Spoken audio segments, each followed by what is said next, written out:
How do you go about finding collaborators on a song? Do you have a That is, process for that? that is a great question. I mean, I have a publisher. My publisher tends to, send a few things my way.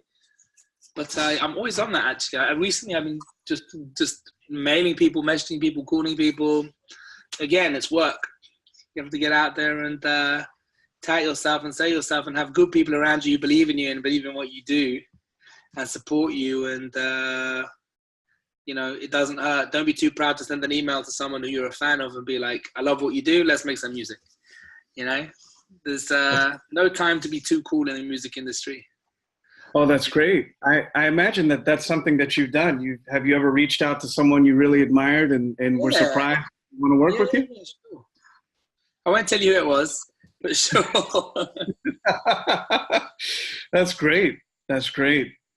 Well, that is a great process. Have you ever been in a collaboration, and you don't have to name names or anything, but have you ever been in a collaboration where it's like, ooh, this is yes. Not quite working? Yes.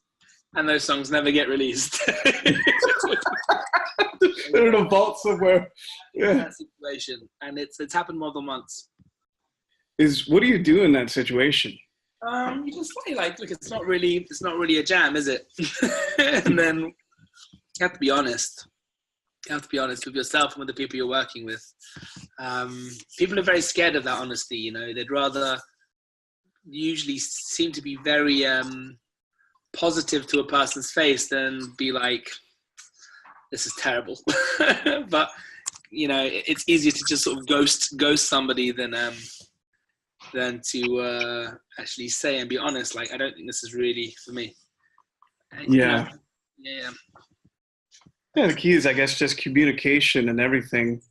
So Alex, take me to a point in your career, because I feel that so many artists might be currently in this situation right now where, they feel like things are not quite working career-wise, things are not quite jiving. And you could say to yourself, if you had stopped or if you had turned left instead of right, you wouldn't be where you are today. Can you give us an example for some inspiration? Well, I have to say, for me, I'm a man of faith. I don't try and hide it. It's very hard to hide it. I always get asked why I don't play concerts on Friday nights and, whatever. So for me, I really believe that, everything comes through divine providence. If something is meant to happen, it will happen. And I think you just have to make your efforts as much as you can.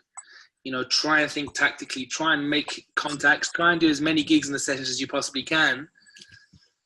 But you have to know that ultimately everything is kind of in his hands, when you can say like, it's not on me, I'm going to do my best. And like, God, if you want to like make this work, then it'll work.